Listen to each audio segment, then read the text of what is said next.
Welcome to yet another video on Java interview questions and answers. This is one of the company which I attended for interview. The tech stack was Java, Springboot, Microservices. This was one of the L1 round, and it was for the experienced candidate more than 5 years. Uh, let's let's check out the interview questions asked in it.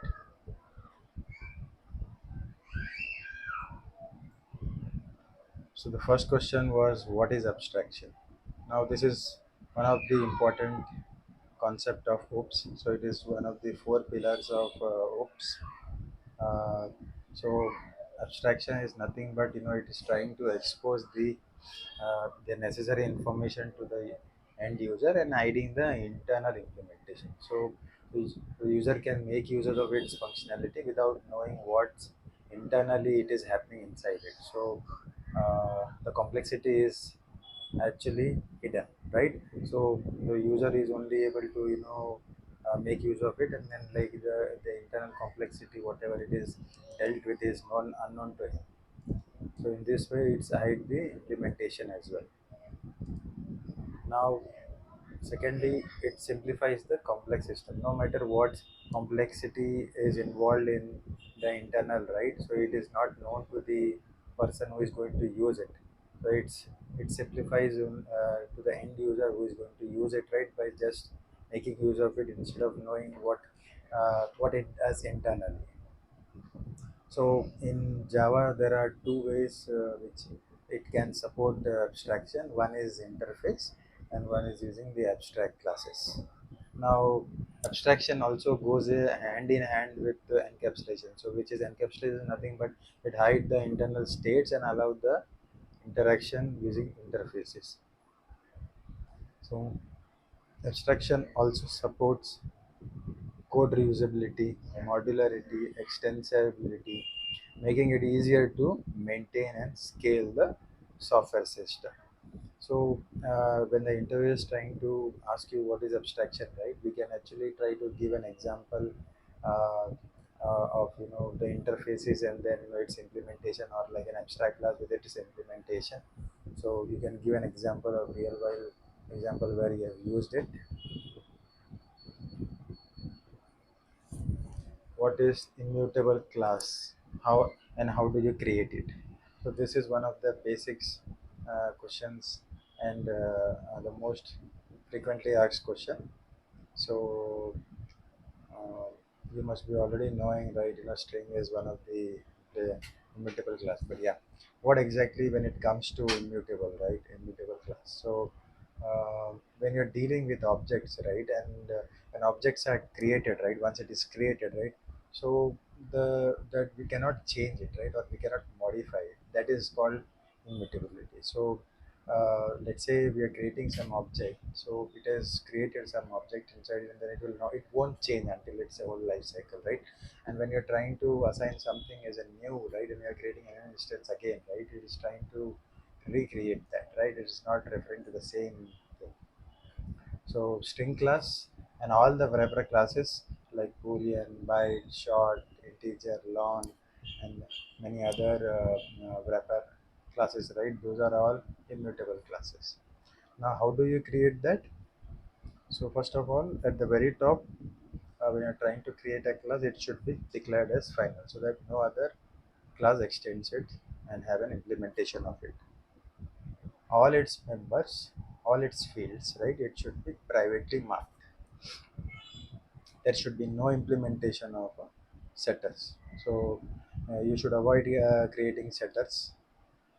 uh, there are mutable fields which should be final. So like you have date, you have any other classes which are mutable classes, right?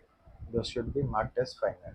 Now instantiate using the constructor only. So you should be able to create an instance using the constructor, and inside constructor also, whichever fields are mutable and whichever other things are like list, right, you should provide a deep copy of it instead of just straightly assigning that particular value to directly to the variables. In case of when you're trying to return an object, right? In the getters, you should provide getters, right? Inside getters, right, you should be cloning an object instead of actually instead of an actual object, so that you provide an clone of it. So these are the basic steps and the important steps required for creating an immutable class. So as I explained, string is one of the important class which is immutable. What is atomic variable? So atomic variable, it allow us to make an atomic operation now on a variables much more efficiently.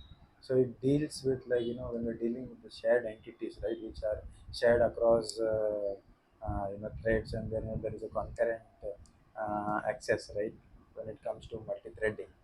So we use this atomic variables, right? Alternatively, like, this is an alternative to synchronized unlock. So what happens is that when you're trying to increment, let's say, one of the variable, right, what happens is that there are three steps involved in it. One is when you're trying to get that value, that is obtaining it, then you increment it, then you write it again. So when you're trying to do an increment, when it in combination with synchronize or locks, right, it's an overhead, it's an we have to manually make things work, right? So it's not automatically handled. So now in atomic variable, there is a provision of, like, performing everything at the same time. So if you see, there is an increment and get method which performs the increment and the retrieval with the latest value. Okay, so this helps. So there are different atomic variables, like atomic integer, etc. Like, there are many of them, right? So we can make use of that. Now, the next question, after what the atomic variable, they ask about volatile. What is volatile? Now, there are in multi-threading environment, all the threads has some values, right? When it is read by them, right? So uh, every thread has got its local memory and its main memory. So when the thread is trying to update something, then it first updates in the local and then it updates the main memory, right? So what happens in meanwhile, when you're trying to update or read something, right, and in the meanwhile, when it is read, and then after, in the same time, some other threads try to update that, it will not have the latest main data available, right? Main from the main memory. So everything is local to that, and then it is not updated to the main memory. So, so this thread local should be updated to the main memory. So in order to do that, this volatile keyword ensures that the whatever the thread local data is updated to the main memory, and every thread is able to visibly able to see those data. So for that reason, volatile keyword is applied in it for the variables. Now, there might be a scenario where an interviewer might try to test your hands-on experience and also the concepts with respect to the basics of Java. So he will try to give you a code scenario or code snippet where he will try to give you ask you what might be the possible outcome, or what might be the happen in this case if there is an exception, or there can be exception, or any other scenario. They will try to understand whether you know the whole line by line code, or you are well versed with the Java as a basics, right? So here, if you see, there is one overloading related example. So here, if you see, there is a class which has got two methods, right? And if you see, if you closely look at it, right, it's an overloaded method, but the difference is one is public and one is private. So when it comes to overloading, right? So overloading is nothing but you're trying to achieve the same functionality with some set of different parameters, and and when you're trying to invoke with a different set of parameters, right? So it might happen that you wanted to do something which is which can accept the multiple parameters, right? So here interviewer will give you two methods. One is private method and one is public method. So you try to see understand whether you are really aware of it. Now in this case, he'll say what is the problem with it, or what is the possible, I mean, what will happen to the code when it is compiled, right? So the answer is like the code will compile perfectly. There will be no exceptions or error in it. But the problem is, like, if you see, one is public and one is private. Now when you're trying to deal with overloading, right? So it's definitely it's used inside in the same class, with different set of parameters. But let's say it happens that that class, the the implementation class might try to have their own implementation behavior. In that case, what will happen? This particular private, whatever it is mentioned, it is not visible. So this particular method will not be definitely available, and so there is no point of creating a private variable and then it's make it making it as an overloading method, right? So which will be only applicable inside this class. So whenever there is an inheritance, like near the class extending this class as class, and when it's try to provide its own functionality by overriding this, right? You will not be able to do that. So hope you got the first overloading code snippet question. Let's look at the second question. If you look at the code snippet, it is based on the static related. So if you see, there is class 1. So under that, if you see, there is a public static int I is equal to 10. So it has declared a variable as a static. Okay. The class 2 is defined, which extends the class 1. Now if you see, in this class also we have a same public static int is equal to 20. Now, as you know, static is related to the class, and the static variables are not uh, overridden, right? So it basically belongs to the same class, right? The visibility is up to the class only, right? So the internet try to confuse you with this an example, and if you see in the another class, he has written a main method where he has given class 1, class A instance is equal to new class 2. So now what he has done is that he has created an reference of class A and the object of a class 2. So I will try to confuse you what was, and if you see, it has printed the class dot a1. So now he will ask you, like, this particular line which is system dot out, what it will print, or whether it is correct implementation or not, right? So we'll try to judge and and make your understanding how it is, right, when it comes to the basic concept of static, right, implementation. So we'll try to make you feel that there is some problem, and we'll try to ask you what is the output of it, or what is the yeah, right.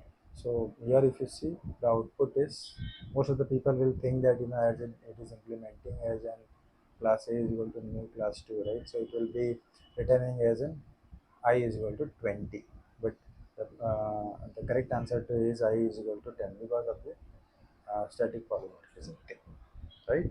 Static polymorphism. So though it's the instance of classes are two, but it's a static thing, right? So related to the class level. So it is static level thing, right? So that's the reason it will be printing I is equal to 10. Now let's look at the code snippet 2. It's basically it's around equals and hash code implementation and contract. So in order to know this particular uh, solution, you should be well aware of the concept of hash code and equals contract, and what is it, right? So if you see here, there is an employee class. It has got all the attributes, integer name and the employee. There it has got default constructor and an employee. Now inside this, it has provided the getter and setters. If you see, and if you see, I have commented it over here as an equals method over here. I will tell you why I have commented it. The It has implemented the hash code. It has the implementation overridden the implementation of toString method, and in the main class, if you see, I have created two instances, and then I created a hash map over here. So hash map I've created, I've tried to create an hash map with employee one object as a key, and then value as a test one. Okay, and the same instance, if you say I will put in this another instance of it, the same, if you see it is quite, it's quite same, right? There is no difference in it, right? But the employee instance is different, right? Now if you see test one, same thing I put it. Now here if you see at the line, he will try to give you an ask you like, what is the size of this. Now now most of the people will think that this particular object is exactly same, looking like same, and then when it is trying to put inside the hash map, it will only insert one, and the another one will be overwritten. But that's not the case.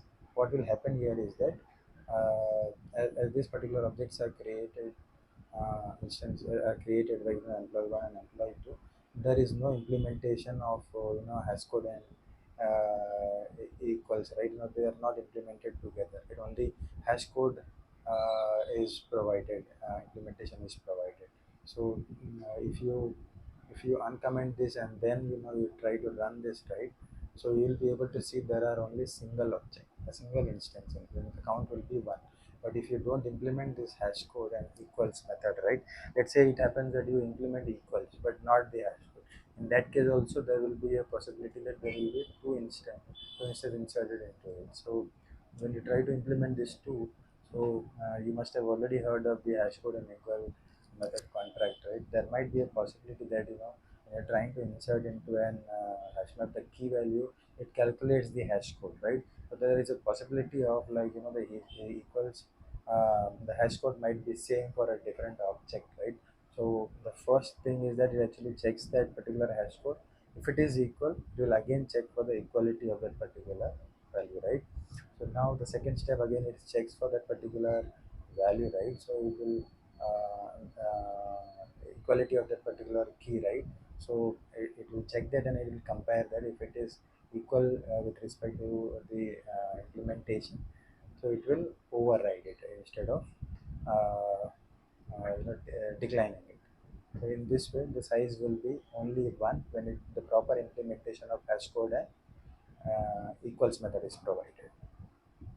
Hope this you are able to understand the concept of equals and hash code with respect to hash map. Let's look at the thread pool executor. What is a thread pool executor? Now, in terms of Java 5 or Java 8, like now Java 5, right? There was an concept of executor framework. So this thread pool executor is part of that particular introduction and Java 8, Java 5. So what exactly it does is that it actually separates the task of creating and maintaining the thread task through its life cycle. So it doesn't need to focus on maintaining the task executor rather than focusing on the actual business. Now, if you see prior to this, right, you were yeah, you used to handle the threads, right? Right from creating it to running it to the whole destroying and right. So everything used to be getting handled by manually handled. But now, if you see with the help of executor framework, there we just will be able to give a particular runnable object to that, and then it will hold maintain the life cycle of it, right? So threadful executor is an implementation of an executor framework. So it will execute the task which is provided to it. So it allow so based on the thread executor class allow us to set the cores and the maximum pool size. Right? It actually sets like how many cores we have to make use of and what is the maximum pool size. Right? It takes the input of that and then accordingly it accepts the task and perform the task. So inside this, in the executive framework, there is a submit method where we will be able to pass the task. So there are different thread pool executors where we will be able to. There are different variations. Right? One is new fixed thread pool. So it is fixed set of threads are created and those threads perform the operations. New cache thread pool, and there is a single threaded executor. So this in the single threaded there is only one single thread which will be taking care of the task. Hope you got the concept of thread pool executor. Now, what is circuit breaker design pattern in microservices? So When it comes to design patterns, this is one of the important design factor when it comes to fault tolerance and resilience. So this is basically in context of microservice majorly used. So so whenever there is a failure in a system, when the system is down, right, this particular design pattern is applicable. It's one of the common problem where services are either down or unavailable or unresponsive. So we make use of circuit breaker. Now, what exactly internally it does is that it prevents uh, the failure and then the cascading failure which happens. Like let's say service A is calling service B, right, and there is some problem with service B, right. So instead of service A continuously calling in spite of the service is not available or it is not responding, and loading the resource, right, it stops repeatedly executing those particular services when it is unavailable, right. So it has got three states to handle this particular scenario. What happens is that when there are the first state is closed, right. So this state is when there is no problem and the system is available, everything is running perfectly fine, it's able to accept the request and is able to process it and return it to the end request, right. And it is properly able to manage those requests. So in that case it is closed. Now it has got open, right. So there is another state which is open. So in this case, let's say the service A is calling service B, but due to some failure, there is an unresponsive, the system is not available, the server B is not available. In that case, it opens a circuit, okay. So and then it is not available. It doesn't allow the request to be landed to this particular service. As the service is not available, so it gives a fallback method. So it gives a default response that the service is not available, but internally this particular instances of that particular services, right, it's keep on checking like whether in every 30 seconds or in some interval it checks like whether service is available or not, whether it is healthy or not, whether the instance is made up or not. It will check that and then it will try to close that particular state. So there is another state which is half open. So when this is when actually let's say the system was in complete open state for some time, but it happens today the services, some instances of services are available and then it is trying to make it up, and some of the instances are able to perform the able to accept the request, not every. So we'll try to half open that particular request. Some of the requests are passed on from service A to service B instead of blocking it like in case of open state, right. So it will allow some request whether it is able to handle the request, then it will based on the permutations, right, we can define like if it is everything is able to handle it, right, it will completely close that particular circuit and it will make it available the all the requests which are there, right. So whenever there is an uh, too many requests coming, or like there are there is a threshold, right. So it will stop, it will make it as an uh, open, right, or it will make it as an half open to restrict the unnecessary load on the server. So Histek is used for the implementation of the circuit breaker pattern. Hope you got the concept of circuit breaker in context of microservices. What is in-sick replica in Kafka? Now you must be already knowing Kafka is an message broker where you're trying to publish the public subscriber model approach where you're trying to publish some data. So there are some different producers and consumers. So where you're trying to perform, when you're trying, when there is a need of like millions of records to be published to the consumers, right? We make use of Kafka because it is scalable, durable, and it is quite scalable, right? So it is one of the most widely used broker, right? As broker. So when it comes to the architecture, right, at the top level there is a cluster. Inside that there is a broker, and then inside broker there are different partitions, and inside the partition there are different topics, and inside that particular topics there are different partitions, right? So when it comes to like uh, when some data is published into topic, right, what happens is that there might be a possibility that the data is pushed and then at the same moment once the data is published, the system fails out for some reason. There is a memory issue, or there's some, space has occurred, some failure had happened. So what happens? The data is lost now. What happens that in order to keep that particular data readily available in a two different locations, right? So there is an in-sig replica concept which is used by the Kafka to make the records available in more than one place, so that in case of failure, right, it should be able to retrieve that particular in spite of some failure, right? So this is what the fault tolerance, and then it is able to scale up, you are able to deal with like this such situations, right? So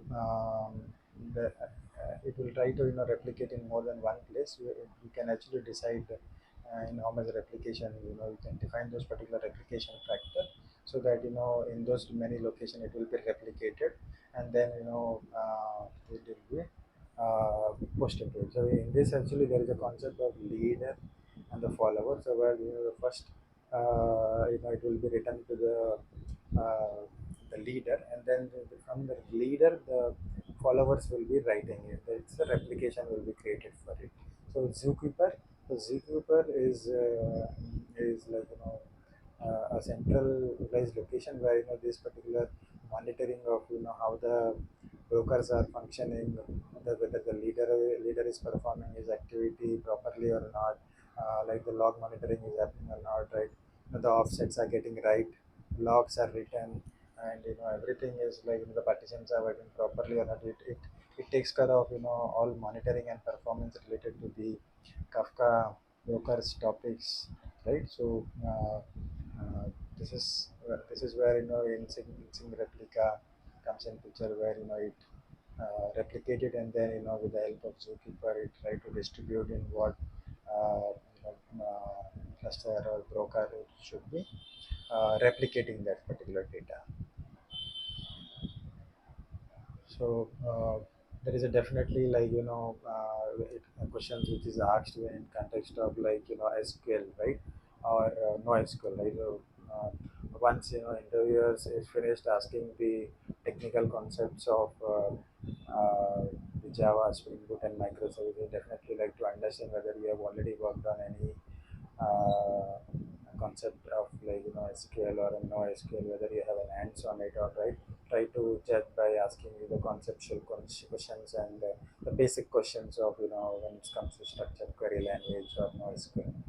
So you might ask you like what kind of database have you used, what is the mechanism to connect your application to the database, what frameworks have you used, right? So this is one of the questions which is most frequently asked. So what is an index? So indexes are used to retrieve the data from the database very quickly. So what happens is that let's say you have a table and you have a column, and let's say there are in the initial stage there were only few records, but when it comes to like as the time goes on and like the data loads and inserted in millions, right? So there is a performance impact, right? So in order to improve the performance of an table, right, in no matter like if it has got millions of records, right? So by applying this particular index, it improves the performance and also the retrieval process timing, right? So what happens is that when you're trying to create an index, right, it's a kind of special lookup which is created, which is applied on the tables and the column, which are used for the searching, like in a search engine, right, to speed up the retrieval process. So when you create it, it reshuffles the records or the data inside the table, and it actually acquires some space inside the database tables, right? So it has got some table space occupied when you're creating a table index. Hope you got the concept of index. I think that's it for your day. Thank you for watching.